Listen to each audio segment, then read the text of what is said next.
You surface from the underground at Piccadilly Circus, Mind the gap. making your way through the glittering lights of London's West End. You take a turn down a quaint-looking street into the notorious neighborhood of Soho. The lights are dimming, the crowd is buzzing, and you've just tuned in to the best seat in the house. Welcome to The Big Smoke, a variety show podcast. I'm Kevin Bennett, and I'll be your guide through this experience of comedy, conversation, and community. Tonight, we're stargazing, or rather star-spotting, and I'm feeling a bit of cosmic awe. You know that overwhelming feeling of trying to comprehend just how vast it all is up there?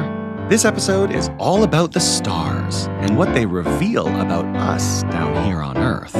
First up, I'm joined by planetary scientist and Saturn superfan, Dr. Sheila Kanani. We talk about her journey as a space educator, why mythology and astronomy belong in the same conversation, and explore everything from Saturn's rings to black holes and aliens.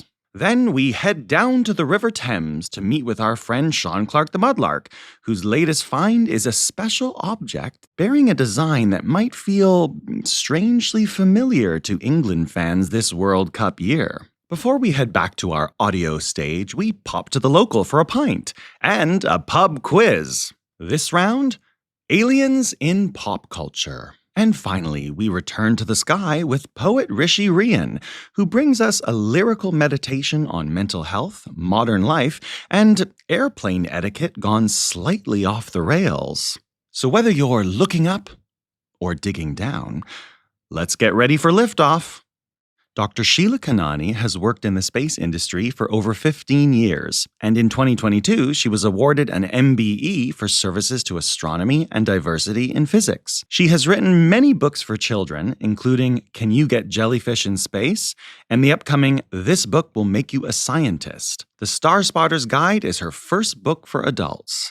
Please help me welcome Dr. Sheila Kanani.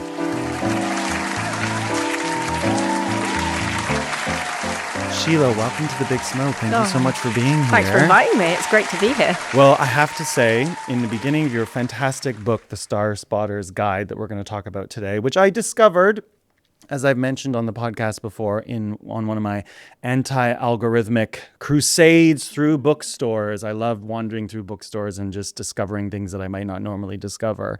And it's a beautiful book, but in the beginning, you mentioned that one of the things that first inspired you to a life of space exploration and star spotting is the film Apollo 13, the Tom Hanks film.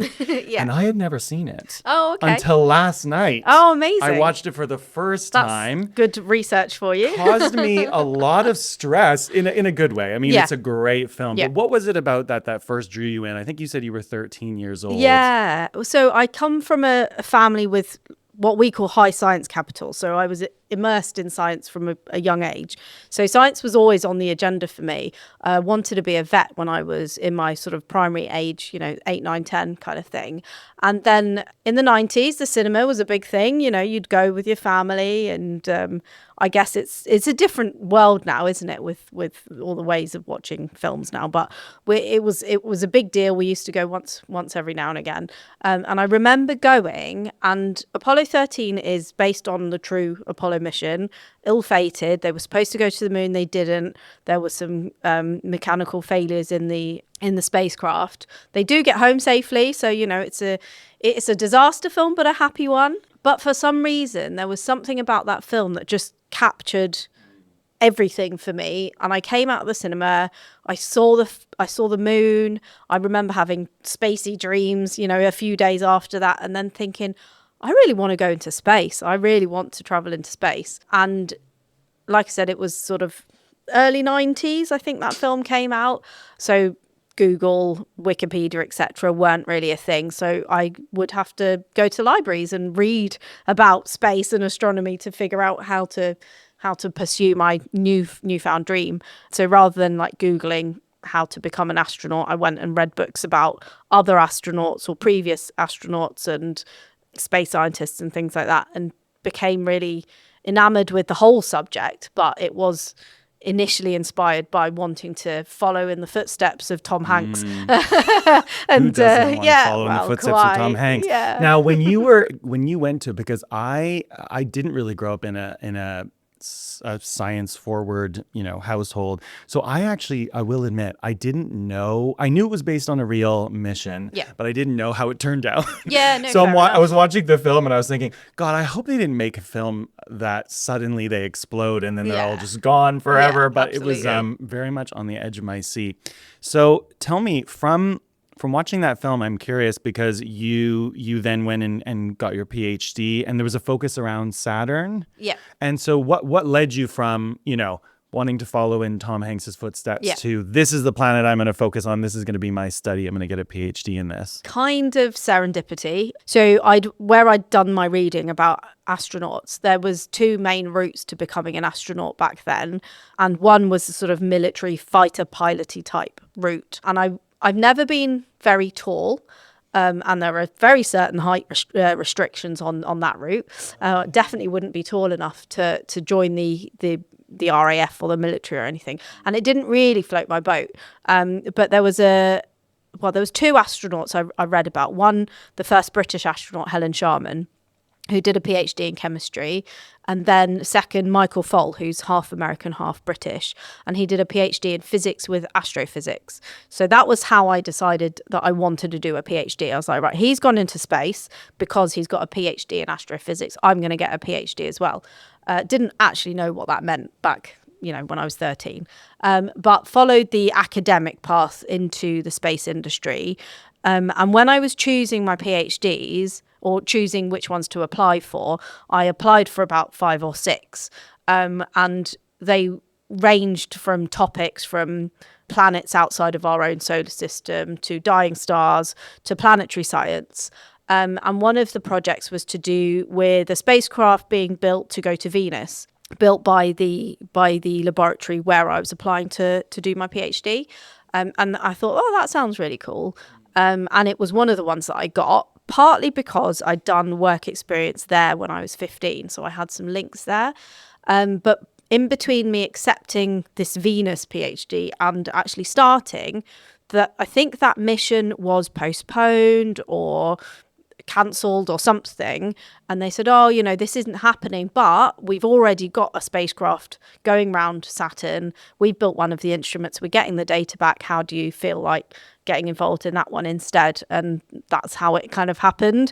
And actually I'm so pleased it did, because the Cassini mission was such an incredible, awe-inspiring mission, and I'm so proud that I can say that I played a tiny little part of that. I've learned a lot in terms of PhDs. So if I went back and did another PhD, I wouldn't do the same type of PhD that I did then, but I would definitely pick Saturn again. Tell me about the Cassini mission. What was it, and what happened? So it was a flagship planetary mission. It was run by NASA, the European Space Agency and the Italian Space Agency. The idea to build a big mission to Saturn was conceived in the 1980s. And then by the time it was funded and went through, the spacecraft was built in the 1990s. And then it left Earth in the late 90s. It took 7 years to get to Saturn. It started orbiting around Saturn in the early 2000s.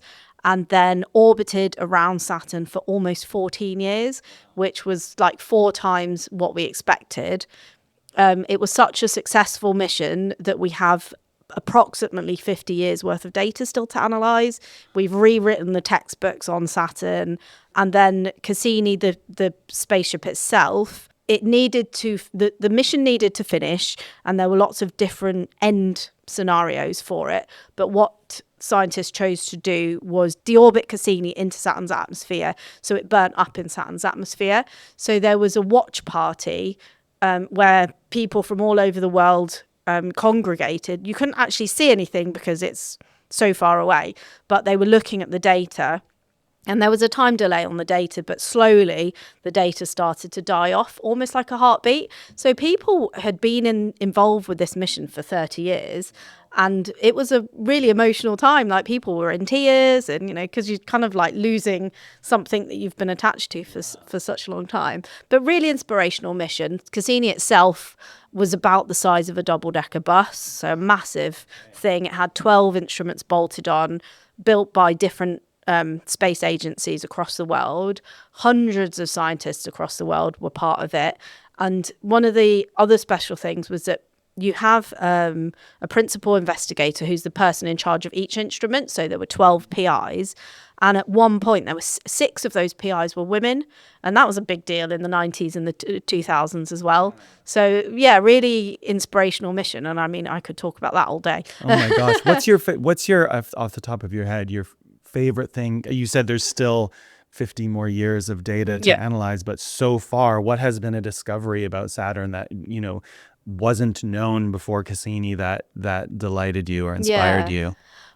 So many unanswered questions still, but one of the biggest things, I think, is the knowledge of the moons. So Saturn is well known for being the Lord of the Rings, and, you know, you talk about the rings as Saturn's identity.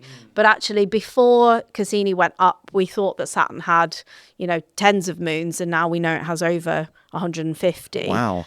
Possibly more than Jupiter. But each and every one is so different. There's ones shaped like potatoes. There's ones that are like made out of kind of like a porous material, like giant sea coral almost. Oh my gosh. There's one that looks like the Death Star because it's like a sphere, but it's got this massive crater in the side of it. So it literally looks like the Death Star. You know, maybe it was inspiration for it. I don't know. And then my favorite moon is Enceladus. Well, there's 2 favorite moons, Titan and Enceladus. So Titan is Saturn's biggest moon. It's bigger than the planet Mercury, so it's bigger than one of the planets in our solar system. But it has like a water cycle, but it's not liquid water, it's liquid methane. So methane is a gas on Earth, which we know is created by biological processes. Cows, for example, give off methane. And there are lakes and rivers and rain, all of methane on Titan. So it's a really interesting place. It could be like a primordial Earth. So if we could visit Titan in like 3 million years, maybe it's what Earth was like when Earth was young. So that's very interesting. And then this other moon, Enceladus, is much smaller. It's about the size of England. If you shrink down Saturn and Enceladus, if Saturn was about the size of a coach or a bus, Enceladus would be about the size of your thumbnail. So it's very small next to its parent planet. But it's covered in an ice crust. And Cassini realised that at the South Pole, there are cracks in the ice crust. And there's a geyser, a plume of material spewing out. And Cassini flew through that material and was able to taste it.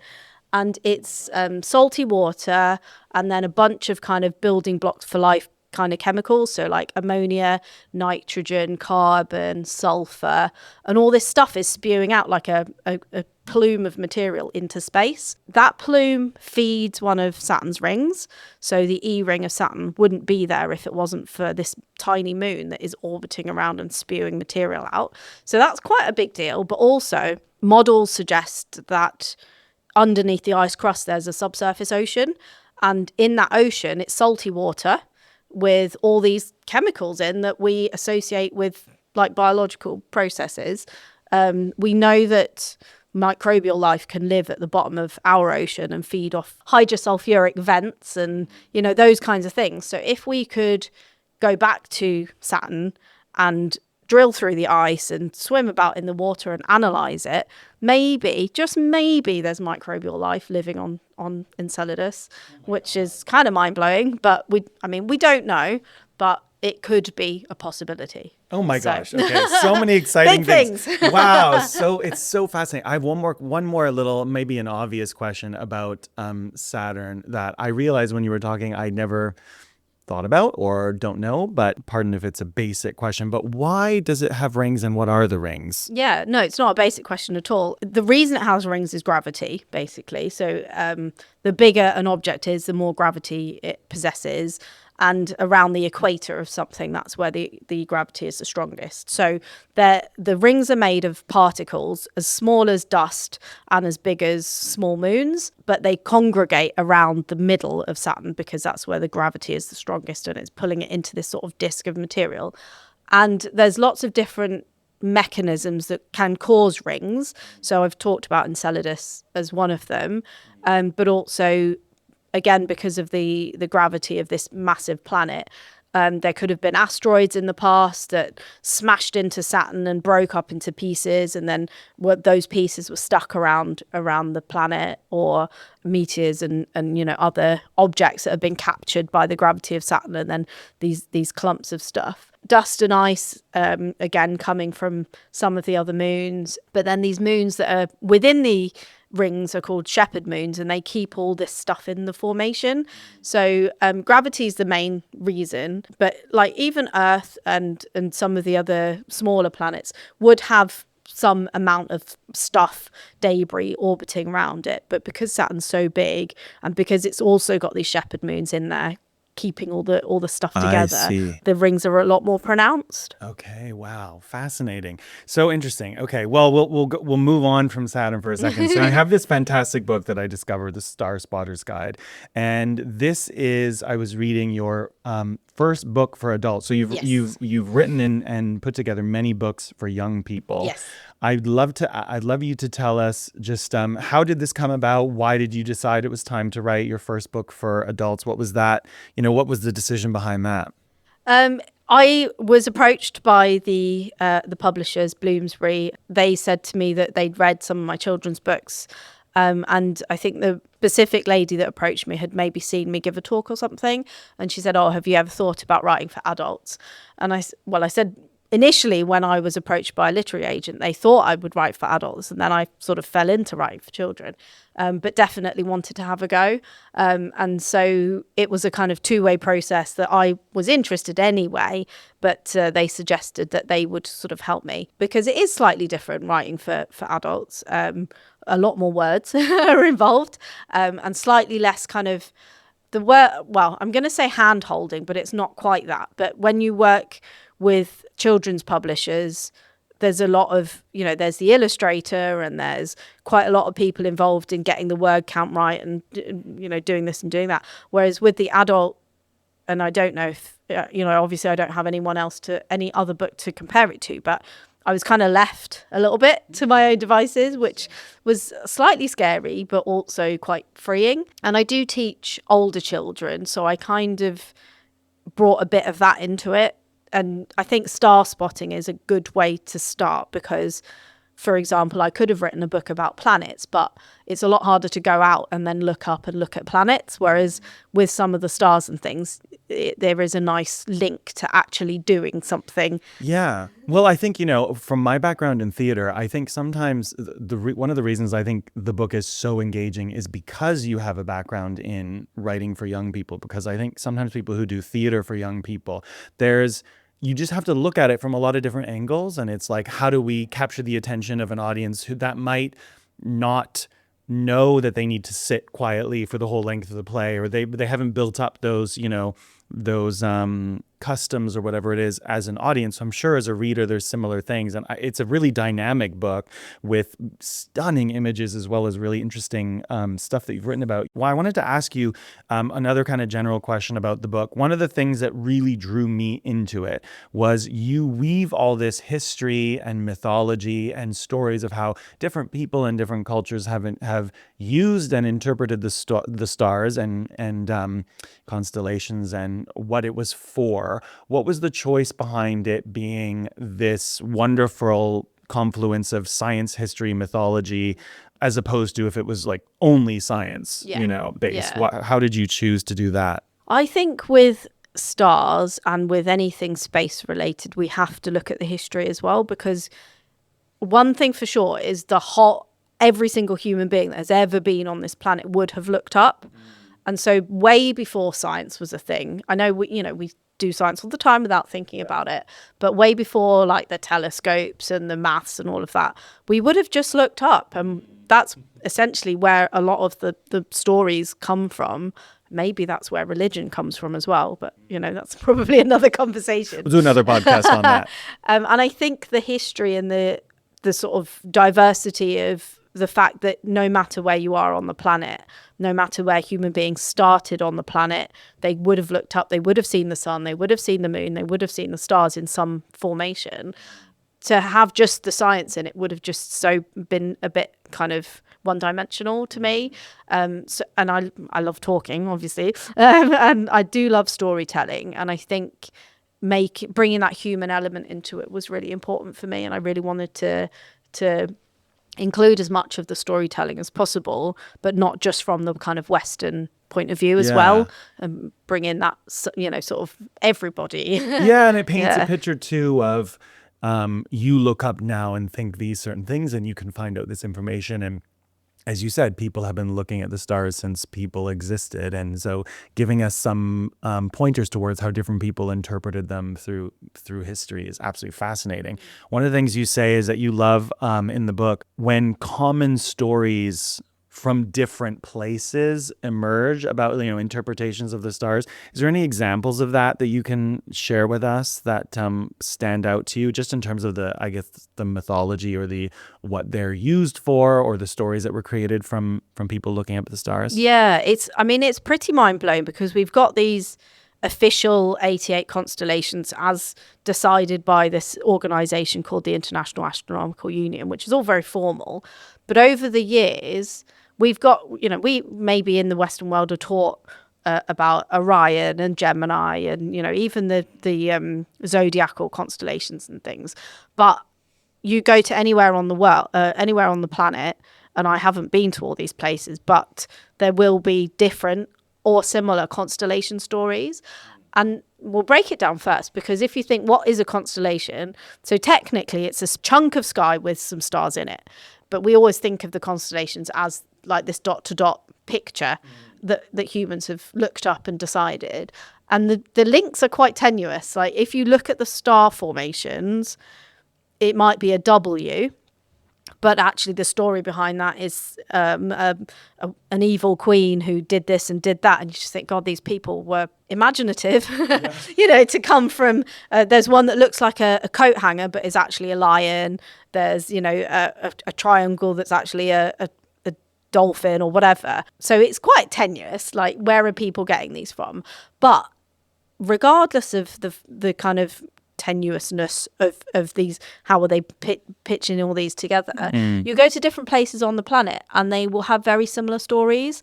So for example, the Pleiades is a star cluster, and in stories across from like ancient Greece, Aboriginal culture, Navajo, very dotted around, it's always a story about 7 sisters where one sister gets lost or chased or murdered or something. So there were 7 sisters, and then you look in the sky and there are 6. And the Pleiades we know as the 7 sisters. But actually now, if you look at the stars, you can only see 6 bright stars.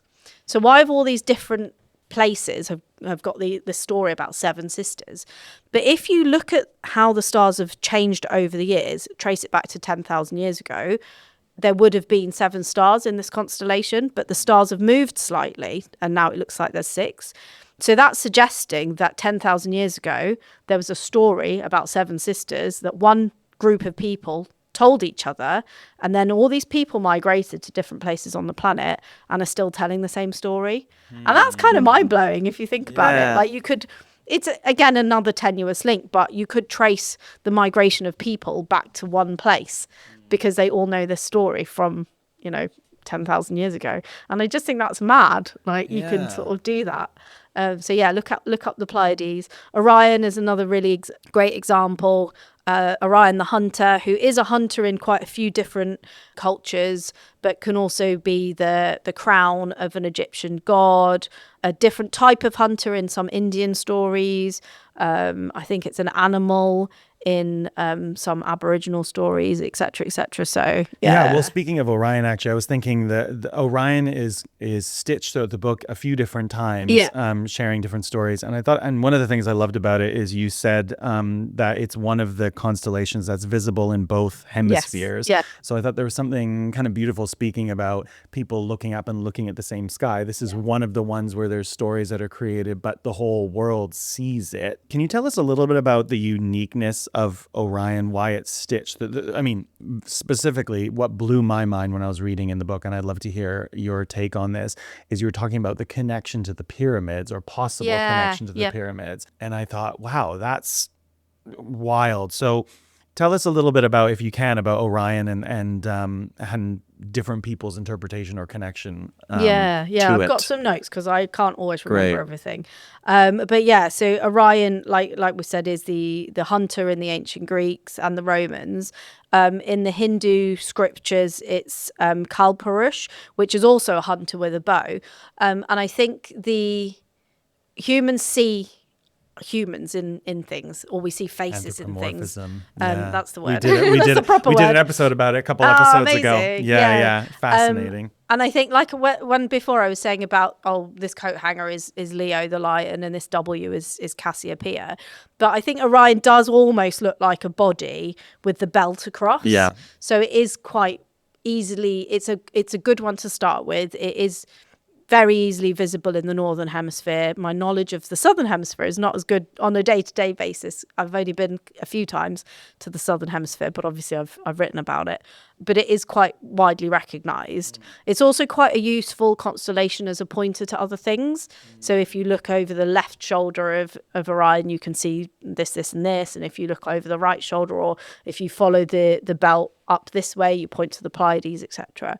So I think that's been quite useful. And because it's seasonal as well, so like, for example, in the winter in the northern hemisphere, you see Orion rising and setting, whereas in other parts of the year you wouldn't see it. So one of the uses of constellations in the past was around agriculture, so that might have been one of the connections as well. But like you mentioned, the three stars of Orion's belt are said to have, again, if you look at how stars move and you kind of wind the clock back to when the pyramids were built, you can computer model where the stars would have been, and there is a theory that the pyramids were aligned exactly with the three stars of Orion, which is mind-blowing, really, because we don't still really know how the pyramids were built, let alone being aligned with stuff in the sky so accurately as well. And why might that have been? You mentioned a couple musings in the book as to why they might have pointed them towards or aligned them with the stars. What do you think? Well, I think personally it was to do with like religion and the rising of these stars and thinking, it's another year's past, and to do with linking the humans and the heavens together, but guiding them to wherever the afterlife is. Or something like that. Exactly. Well, speaking of the belt, you do mention because again, what I love about the book is you weave in and around. There's stories and myths and different ways people have interpreted the stars and constellations, and then there's scientific facts. And you talk about something called the Great Dimming, specifically to do with one of the stars on Orion's belt. That's why I thought it was so fascinating, because Orion kept popping up in these different things. Can you just tell us, what the Great Dimming is and kind of what that's about? Yeah, so we talk about the top left, as you look at it, shoulder, Betelgeuse, spelt doesn't sound how it's spelt, Betelgeuse, I think it looks like. That's the name of the star. Yeah, so that's the name of one specific Doesn't change star. when you shout its name 3 times or whatever the Betelgeuse thing is. Funnily enough, I watched Betelgeuse quite recently. It hasn't, it's aged very well. It was brilliant. So good. Such a good film. But yeah, Betelgeuse is the top left star of Orion's body as you look at like his shoulder. And from a scientific, so we talk about all these constellations and myths and pyramids and whatnot, but from a scientific point of view, we are looking at the sky all the time to see changes in the stars. And there are different paths that different stars will take depending on their size. So the sun is a pretty average, not particularly big star. Stars burn hydrogen and helium via fusion, and eventually they run out of fuel and they die. And there's a set life cycle depending on their size. So the sun will burn all of its fuel within another 5 billion years, and then all the gases will cool down and the sun will expand into something called a red giant star, and then eventually all the gases will kind of float off and just the core of the star will be left behind. We call that a white dwarf. Bigger stars have a much more dramatic life cycle. So stars that are much bigger than the sun, they become a red supergiant and then they explode in a supernova explosion, and then they either become a neutron star or a black hole. So we're very interested in this process because black holes are amazing, supernova are amazing, and so we're looking for evidence of this to happen. And there has been historic instances where human beings have seen supernova explosions. So around the 1050s ish, Chinese astronomers did document a supernova explosion in some of the ancient texts. And so we're looking at Betelgeuse and we're watching the sort of brightness of it, how much light it's giving off, and it's fluctuating. And we know roughly it's, at a certain point of its life cycle, and we're looking at the brightness fluctuating. We're thinking, is this going to go red supergiant? Is this going to go supernova? Are we going to be able to witness this amazing thing in our lifetime? But at the moment, it looks like it's just dimming and then sort of flattening again, and the brightness is dimming but then brightening back to its original brightness. So it doesn't look like it's shifting into the next phase of its life just yet, but it is still a very interesting star to look at, because from a selfish point of view, I'd love to watch a supernova. I mean, we wouldn't necessarily see the explosion, but we would see a star that was bright enough to be seen in the daylight, and that would be kind of cool as well, to be like, yeah, I lived through that. So it's not something to worry about in terms of like, it wouldn't bother us from here, like, it's not going to turn into a black hole and suck us up or anything, but it would be quite a cool thing to be able to say that we witnessed. So people are looking at Betelgeuse all the time thinking, oh, is this going to turn into a red supergiant and then start on its death path? But not so far, unfortunately. I was really fascinated actually by the little section on black holes, because I knew they existed, but I was reading going, this is really kind of wild. Can you just explain what a black hole is? Yeah. So very, very big star on its deathbed. The supernova explosion itself is interesting because when stars are burning fuel, they burn up to iron. And then in the supernova explosion, which is just a few seconds, if that, all the other elements from iron up, to the end of the periodic table are created in that one explosion. And then the next star in the next solar system will use that leftover material to be created. So our solar system, all the chemical elements that we've got in the Earth and in the atmosphere, etc., would have been created by a supernova from a star that died before our sun was made. So if you wear gold jewelry or silver jewelry, that is literally coming from stardust, which is kind of mad. And then, the black holes are very, very big dying stars, explode in a supernova explosion. The gravity is so strong that it kind of sucks it all back in to a single point, which we call the singularity. And so this star is basically a single point, but it's often thought of like a drain or a well. And the gravity is so strong that not even light can escape. And light is one of those things that should be able to escape because it's like light, you know. So we know they exist.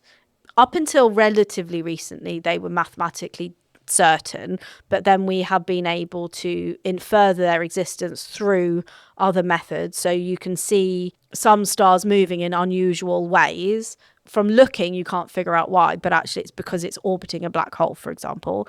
and you can't see it because light can't escape, so it's black. Or like you can see material being sucked into somewhere or being ejected from something that you can't tell what it is because there's nothing there, but it's a black hole. And then in, I don't know, about 5 years ago, maybe just before the pandemic, a group managed to image a black hole for the first time using technology that makes my head hurt. So we know they exist. We know they definitely exist. But not only do black holes exist, but they are a race unto themselves, that you can get supermassive black holes. You can get black holes bigger than, anything you can kind of imagine. And we think that there's at least one black hole at the middle of every galaxy, keeping everything rotating around this central point, just like we orbit around our sun. And we know there's billions of galaxies in the universe, so there must be billions of black holes.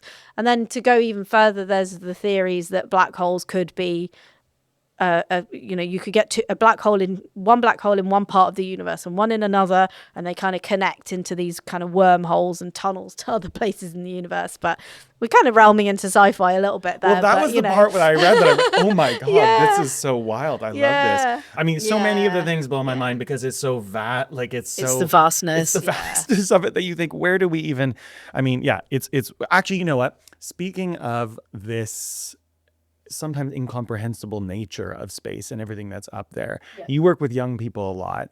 And I guess first, I've got two questions about that. But one of them is, what made you go into, when you started, you got your PhD, why did you decide that young people was an audience that you wanted to work with? What do you like about working with them? Yeah. Teaching them and... When I finished my PhD, and I did a little bit of, I was in academia for a little while, but it's a tough place to be in academia, particularly if you've got your own family and things like that. And I realised I do like the storytelling, and I like the science communication and engagement and education. And somebody said to me, if you're interested in that side of things, have you ever thought about teaching? And I hadn't at that point, but I did go and get my teaching qualification, and I was a teacher for a couple of years in a secondary school not too far from here. And I loved educating young people and like inspiring them and stuff, but I did really miss space. There's not enough space on the UK curriculum in anyone's opinion. Let's be fair. All the boring stuff is taught, but you can use space to teach anything, literally, from English to geography to PE. You can use space as a context for anything and make it really exciting, because everybody loves space, pretty much. Well, even myths and religion and history and all that stuff. And little children, space and dinosaurs, the two things that they will love at any point. So it's a great gateway to lots of other things. So when I was teaching young people, but I realised that this lack of space in the curriculum means that pretty much everyone wants to learn about space, but we haven't had that opportunity. So the basics are often missing. So it was things like, and not just the basics, but it is things that people just don't consider because we live with. So why is the sky blue? Why do we have day and night? Why do we have seasons? Why is the earth tilted? Why does the moon look different in different parts of the month? And yes, those are things that we teach young people, but actually by writing for young people, I'm actually opening it up to families and things as well. So when I do children's events or children's book signings and things, I often get parents and carers coming like, we read this together and I learned so much. And actually that's been fascinating, that yes, okay, technically I'm a children's author, but actually it's for everyone. And I think that's really nice. So I've really enjoyed that. Well, one new thing that I'm starting on the podcast is, because we have such a wide variety of topics and types of guests, I like to think, who in my life might be an interesting person who's either connected to this material or knows a little bit about it. So my nephew, who's in Canada, who's 11, he just did a space unit. So I've brought a little recording of a question fantastic. Over Christmas holidays. So see what you think and see what your response might be to this. Hi, I'm Miles, and my question is, do you think there's life outside of our galaxy? Oh, good question. So do life outside of our galaxy? Life is a big one. Like when I go to schools and things, life is often a question that we discuss. And we talked about it a little bit with Enceladus. Yeah. So if it's within our solar system, I'm still going to say yes, I do believe. So I think I'd go for this sort of microbial life swimming about in the ocean of Enceladus. In terms of like intelligent life, it's a really tricky one because outside, like I mentioned before, our galaxy is one of potentially billions. Our sun is pretty normal, like it's not a particularly exciting one, but we have found planets outside of our solar system, all within our galaxy, but we now know of over 6,000 exoplanets. Okay, wow. So those are planets, any planets outside of our solar system we called an exoplanet, some of which are part of exosolar systems, so 5 or 6 planets going around another star.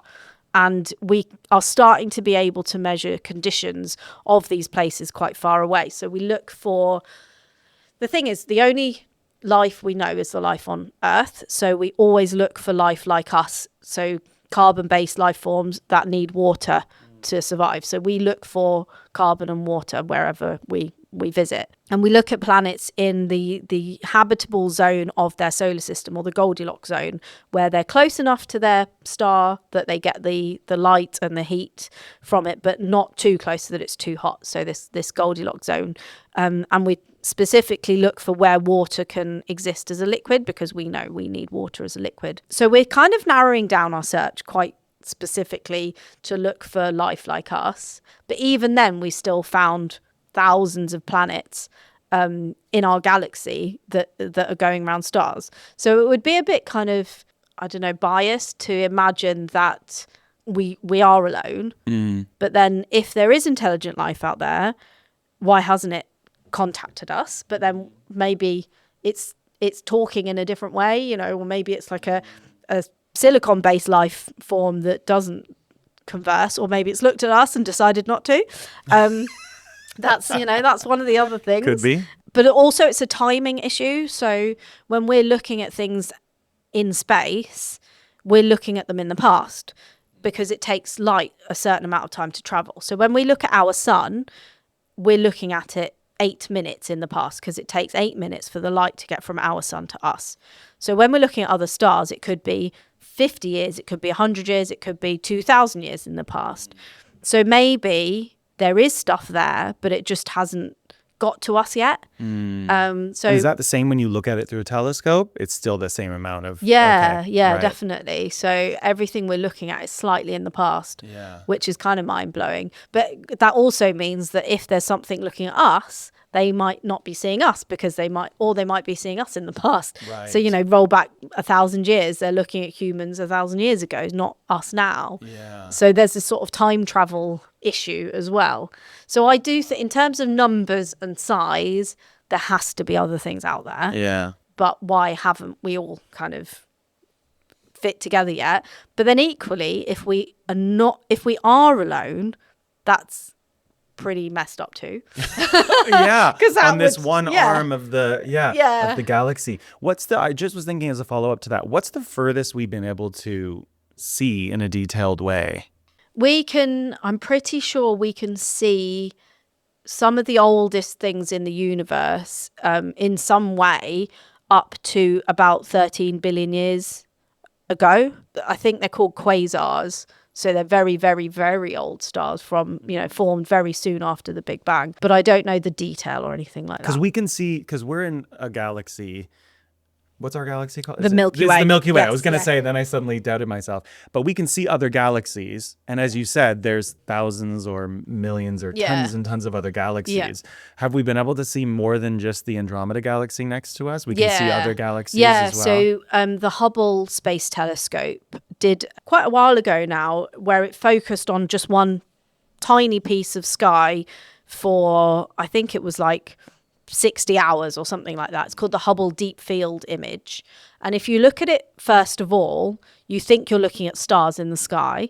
But with the improved resolution and with new telescopes like the JWST, those stars are actually galaxies themselves. So we have been able to, I don't know how many galaxies we've been able to sort of quantify, but we have been able to see lots and lots and lots and lots. It's amazing. I could talk to you forever. There's so much. I also encourage people to get the book, The Starspotter's Guide, because inside it, there's a whole section of kind of pointers for if you want to be a star spotter, if you want to get out there, some tips of what you can do, letting your eyes adjust, different specific things that will help you be, I guess, better and find those stars. So that's in the book. That's fantastic. So before we end here, we're just getting towards the last bit. You've got this fantastic book, The Starspotter's Guide for Adults, your first book for adults, but you've got some new books coming out as well. I know you've got one, This Book Will Make You a Scientist. Can you just tell us what that is about and what to expect with that? Yeah, so I've got this book Will Make You a Scientist coming out in March 26.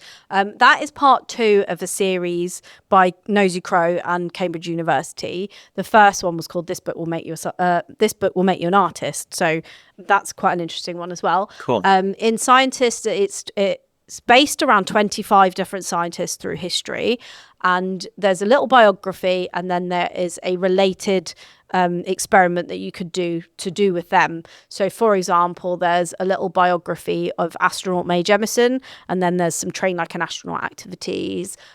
We've got Nikola Tesla and static electricity. We've got Katia, I can't remember her surname, but she was a volcanologist. So it's like how to make a volcano at home. So it's really fun, really practical, very diverse and inclusive images, but we've also chosen loads of different diverse scientists as well. So it's not your regular lineup. We talk about the first chemist who was a woman in Egypt in like 1200 BCE and stuff like that. So definitely worth looking. And again, yes, it's a children's book, but you could definitely do things with your nephew or just get involved. So that comes out in March, and then in September I've got 10 Extraordinary Ideas That Shaped Our Universe, which is a long title, so I call it 10 Ideas. That is kind of like a physics textbook for children, but told again in a fun and engaging way. Lots of biographies and facts and stuff. So in that we cover forces, magnetism, space a little bit, particle physics, all kinds of cosmology, all kinds of stuff. And again, in researching any of these books, I learned so much myself. So it's always a pretty humbling experience. If people want to check out your work, they can check out herplaceforspace.com as well, which is your website with everything. Yeah, the other thing that I was going to mention that you just brought up in the Starspotter's Guide as well, that we don't have time to talk about, but is fantastic people can find when they're reading through, is you do highlight certain scientists and astronomers and people who maybe stories have been slightly lost or forgotten about or aren't the famous ones that are told. So there's some great stories in there and interesting people that you don't know about that I think is absolutely fantastic. Well, before we end, this has been so interesting. I wanted to, if it's not too cringy for you to hear your own words, I just want to read one paragraph from the end that I just think is absolutely beautiful. So this is towards the end of the Starspotter's Guide. So now it's your turn to step outside on a clear night. Find a quiet spot away from any light pollution. Let your eyes adapt to the dark. Watch as the stars emerge one by one, as if they're being switched on individually, until the entire sky is ablaze with their silent brilliance. Imagine the stories they tell, the histories they have witnessed, and the mysteries they still hold. Better yet, create your own stories. Name a star after a loved one. Draw your own constellations. Let your mind wander beyond the horizon. Engage in the vibrant history of stargazing, from ancient navigators to modern-day astronomers, and take part in the ever-growing field of citizen science. Help spot a galaxy, classify a nebula, or simply share the joy of stargazing with someone else. But, most importantly, never stop looking up. For in the stars, we find not only the secrets of the universe, but also the boundless potential of our own imagination. So thank you so much for talking to me today. It was absolutely beautiful. Sounds so much better when it's in your voice. Well, it's a fantastic book. Check it out, The Starspotter's Guide, Stories, Science, and the Secrets of Our Night Sky. Thank you so much. Thank you so much. Thank you.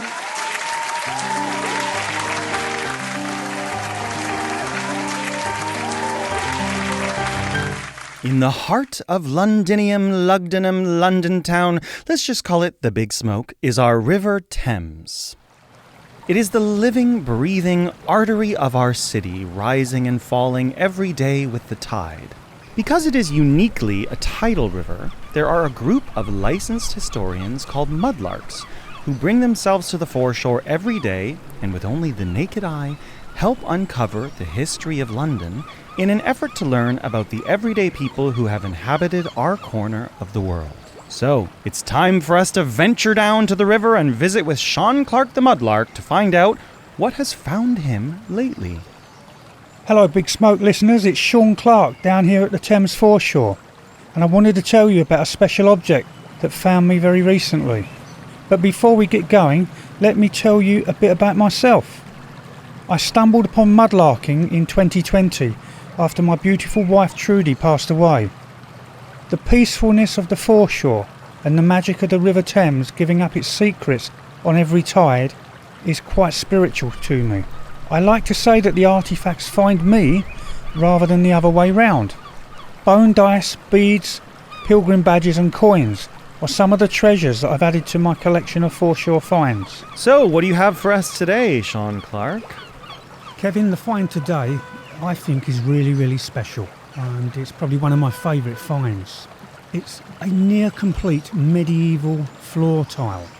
I had just arrived at the river and was walking along the foreshore by Blackfriars Bridge on the north bank. I was talking to another mudlark, and as usual, even though you're talking and walking, you're always looking down. And there it was, just sitting there, jam side up, staring back at me. The item is an absolutely near complete medieval floor tile. The brilliant part about it is the image on the tile. This being World Cup year and all that, the tile measures 11.5 centimetres by 11.5 centimetres and is just missing a small piece from one corner. It's made of a light red clay with the image being printed on using a white slip. The image on the tile, drumroll, is the three lions, the emblem of England. The tile dates from about the 1300s and it would have been in a high status building or palace. It was Richard the Lionheart that first started using the three lions in 1189. Before that, Henry I used one lion, Henry II two. When you look at the lions on the tile, it's in a position as what's known as passant, and that means it's like a walking lion. It looks like a leopard really, but this tile is called a passant gardant, and that means the faces of the lions are looking straight at you, and it is exactly the same as the emblem on the England football shirts. Where I found it, it's right near Baynard's Castle, which was built on the banks of the River Thames by Blackfriars, a medieval castle, and there is a good possibility that this tile came from Baynard's Castle. Wow, another beautiful find from Sean Clark the Mudlark. If you'd like to see a picture of this very special find, you can follow us on Instagram at The Big Smoke Variety. Let's see, I want to take a look at that. Wow. Oh my gosh, it is absolutely beautiful. I encourage you to go to our social media to see the image of this. And Baynard's Castle is not there now. No, it's they knocked it. Well, it burned in the Great Fire of London. Yeah. And today there is the most beautiful 1960s grey car park there. Wow, that is absolutely incredible. What a special find that is, almost completely intact. What has been the weirdest object that you found? And please don't hold back. Feel free to. This can be R-rated if it needs to be. It was about a month ago. I was crawling along the bone line on my hands and knees with knee pads, looking like a grazing cow from above, I'm sure.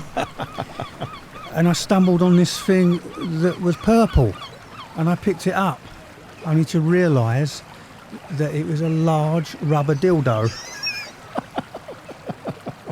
And yes, I did take it home. And what period do you suppose that was from? Any idea? Oh, I think it was during the reign of Alec Guinness or something. Oh, yes, probably. And well, luckily, you always mudlark with good, clean gloves, I would assume, so you didn't have to actually touch it yourself. Most definitely had gloves on. Wow, and now it's proudly on display somewhere, I hope. It is indeed, yeah. Very good. I can't use it at exhibitions for obvious reason.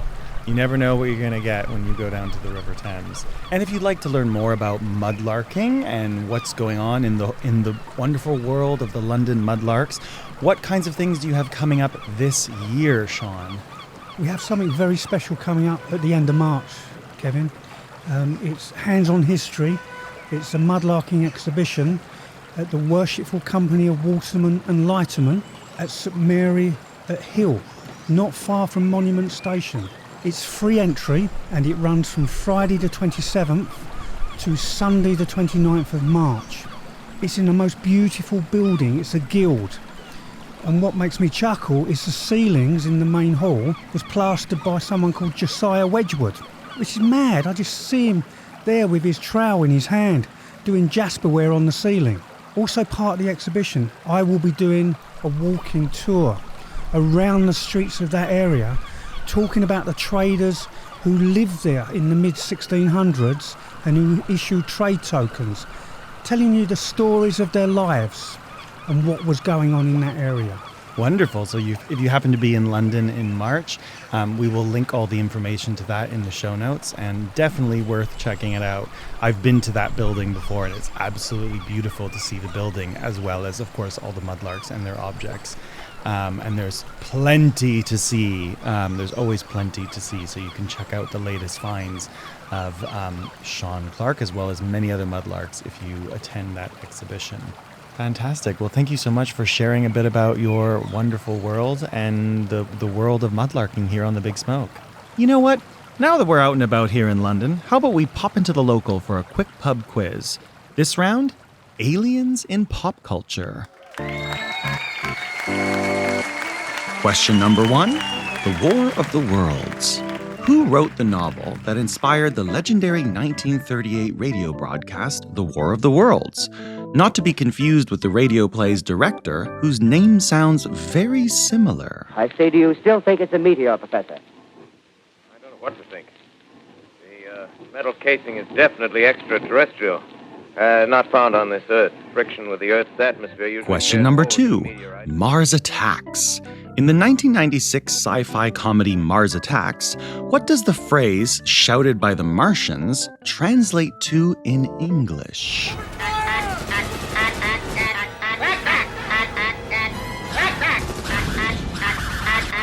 And question number 3, E.T. the Extraterrestrial. In the 1982 Steven Spielberg classic, what candy became strongly associated with E.T. after being used by the character Elliot to lure the alien from the woods into his home? E.T. phone home. Oh my God, he's talking. Oh. E.T. phone home? E.T. phone home. Do you believe your brain is bursting with extraterrestrial expertise? Beam yourself to this episode's show notes for the answers.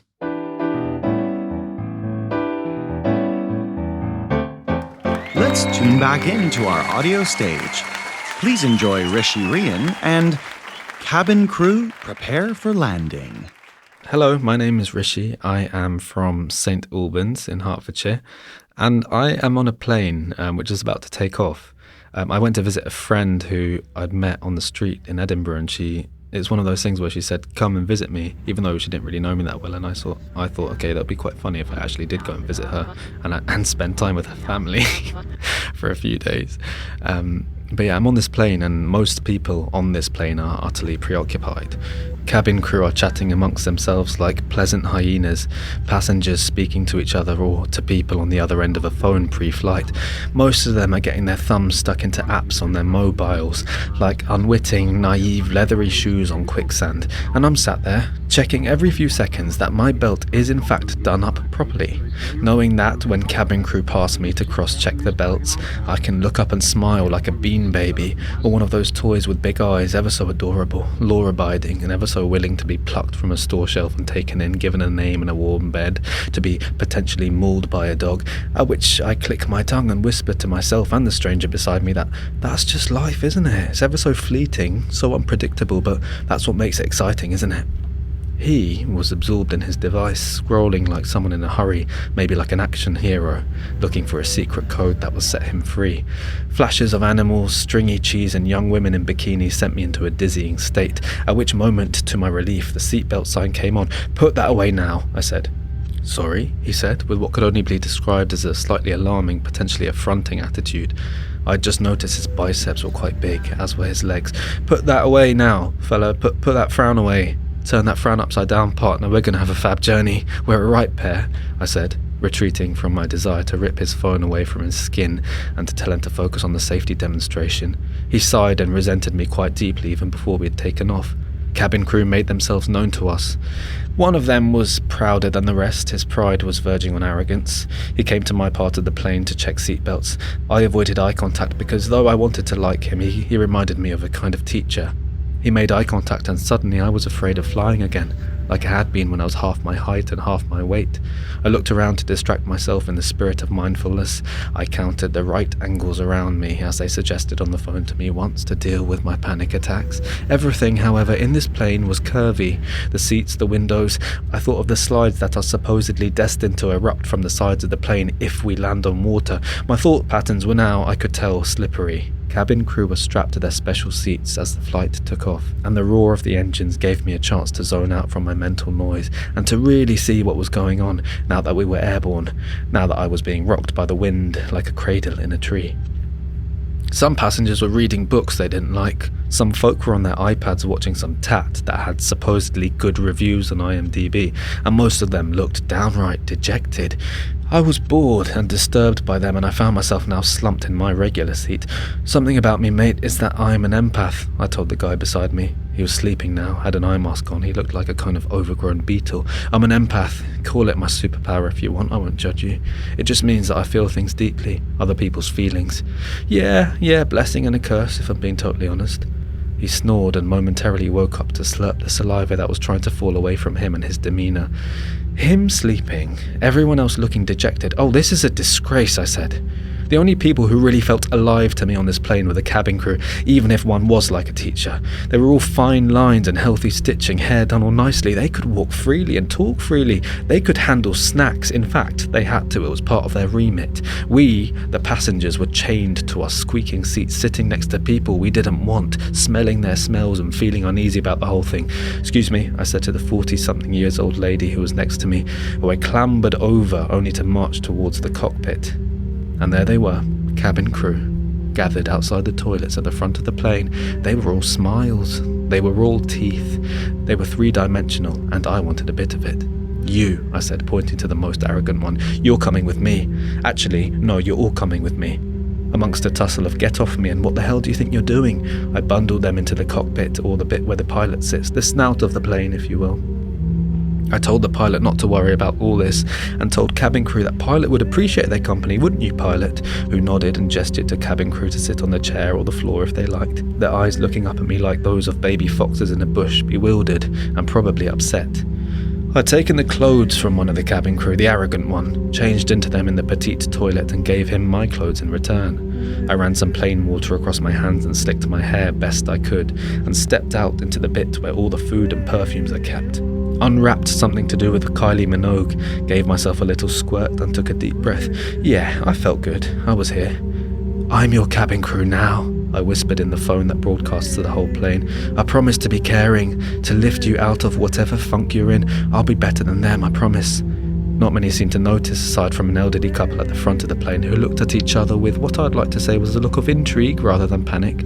I repeated the same words, this time louder, and seemed to wake up even the most unavailable of passengers. I grabbed a bin bag and put on a pair of rubber gloves and strolled through the plane saying, "Give me your phones." Most people obliged. Those who didn't, I took their hand in mine and told them this will be good for them, that they look like they could use a detox, and I told them the apps are designed to keep us hooked to things we don't need. That worked for most dissenters, though I did have to bite one man on the hand in order to snatch his phone from him. I provided him with antiseptic wipes and a plaster and told him I was genuinely sorry. Next, I got them all to talk to the person next to them and to tell one another something they appreciated about each other. I asked them how they felt hearing that. A lady named Connie put her hand up, a mumbling sort. "You're gonna have to speak louder, Connie," I told her through the announcement phone. "It made me emotional," she screamed gently. Why did it make you emotional? I asked through the announcement phone. Because I'm not very good at appreciating myself, she said through emerging tears. Yeah, no, that's hard. Yeah, is there anybody else who doesn't find it easy to appreciate themselves here? About half of the plane raised their arms. I looked at those who hadn't and cocked my head like a dog hearing a sound for the first time. Really? I mouthed to them. After 5 minutes of mouthing, showing off my sympathy eyes and nodding understandingly, everybody had their hands up in the air, their faces all painted in moderate to severe concern. I worried in that moment that I was out of my depth, that I'd started something I didn't know how to end, that I had opened a can of worms and they were now writhing in the palm of my hand coated in their own muck. And there they all were, an aeroplane full of self-loathing and despair. It was basically dripping down the windows, myself now included in this stupor. Feeling the trousers that belonged to the arrogant cabin crew digging into my belly, for they did not fit me, or perhaps I didn't fit them. By this point, the passengers had all put their hands down and were full-on forlorn. This swelled into something else, something more active, and then... "I want my phone back," screamed a passenger in seat 15F. "Yeah," screamed another. Before I knew it, most people had pressed the little orange light thing that was designed to beckon me, yet in this moment I didn't want beckoning. They were screaming at me, telling me that I'm not even a real cabin crew, and what had I done with the other ones? I picked up the announcement phone. "I'm gonna take you all through a breathing technique," I whispered rather fervently. It was safe to say it wasn't received well. They were now making demands to see the food trolley and requesting Haribo and Kit Kats.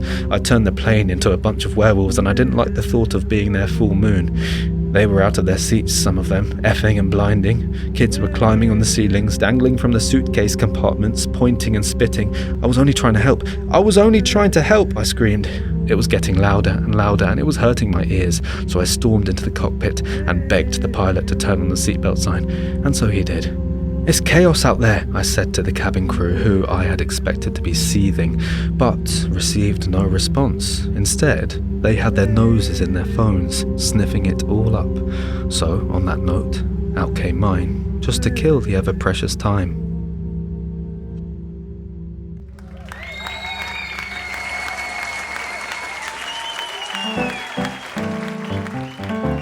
Well, that's today's episode. We've journeyed from ancient star stories to modern space science, uncovered a medieval mystery from the Thames foreshore, tested our knowledge of aliens in pop culture, and taken a slightly turbulent, poetic flight through the human mind. If you enjoyed it, why not share it with a friend? Or leave us a quick 5-star review. Until next time, friends, we'll see you soon in the Big Smoke.